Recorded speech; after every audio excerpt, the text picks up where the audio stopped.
आप सब रेडी है सब इंस्पेक्टर टेस्ट सीरीज के लिए 2213 पद के लिए। चलिए हम चलते हैं क्वेश्चन की तरफ। स्वराज पार्टी का गठन किसकी असफलता के बाद हुआ? जी, स्वराज पार्टी का गठन किसकी असफलता के बाद हुआ? ए, असहयोग आंदोलन, बी, भारत छोड़ो आंदोलन, सी, शिविर नारफामी आंदोलन, डी, स्वदेशी आंदोलन। क्वेश्चन, स्वराज पार्टी का गठन किसकी असफलता के बाद हुआ?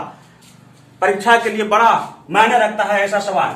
असहयोग आंदोलन, भारत छोड़ो आंदोलन, शिविर नारफानी आंदोलन, स्वदेशी आंदोलन, कौन हो सकता है इसमें आपका आंसर? इसमें असहयोग आंदोलन। जी, असहयोग आंदोलन।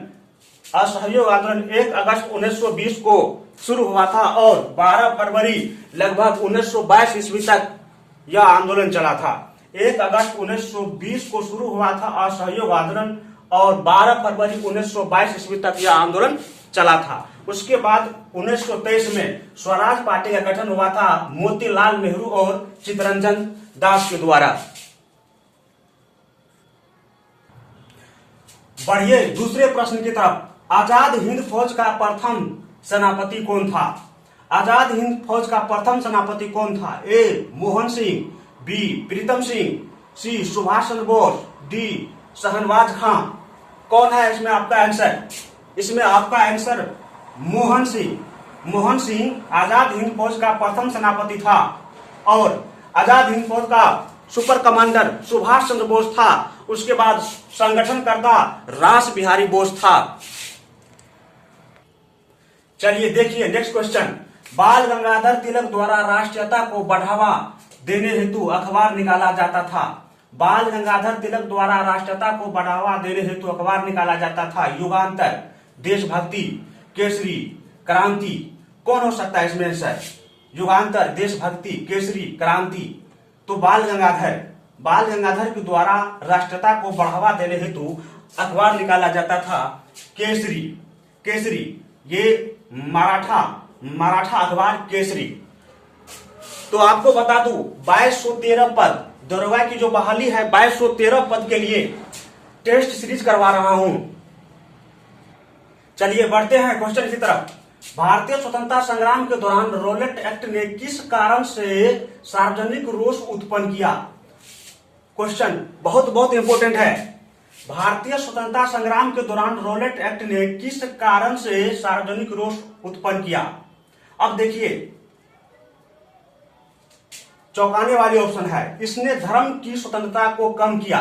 कोई फर्क नहीं पड़ता है। इसने धर्म की स्वतंत्रता को कम किया।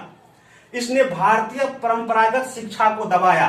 भारतीय परंपरागत शिक्षा, रॉलेट एक्ट, आप जानते हैं रॉलेट एक्ट 1919 में, मार्च 1919 में एक अंग्रेज के द्वारा लागू किया गया कानून था और जहां तक भारतीय परंपरागत शिक्षा की दबाने की बात है उससे पहले शुरू कर दी गई थी।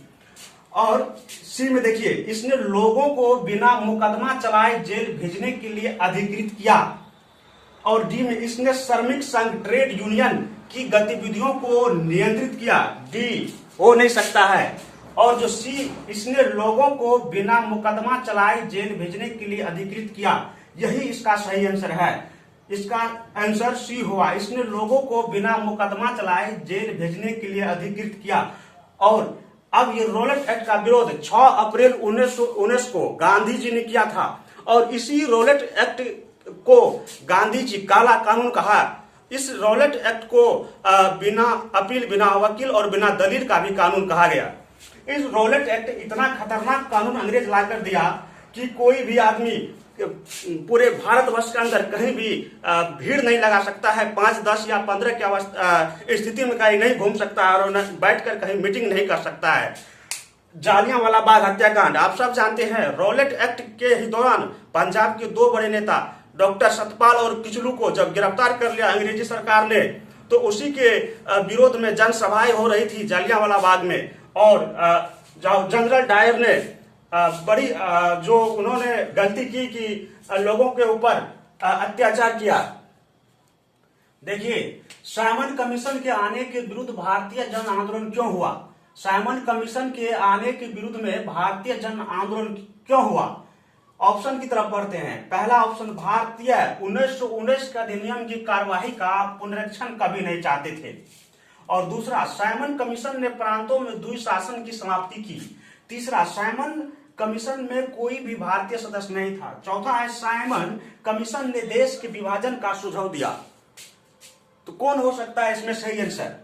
साइमन कमीशन में कोई भी भारतीय सदस्य नहीं था, इसका यही सही आंसर।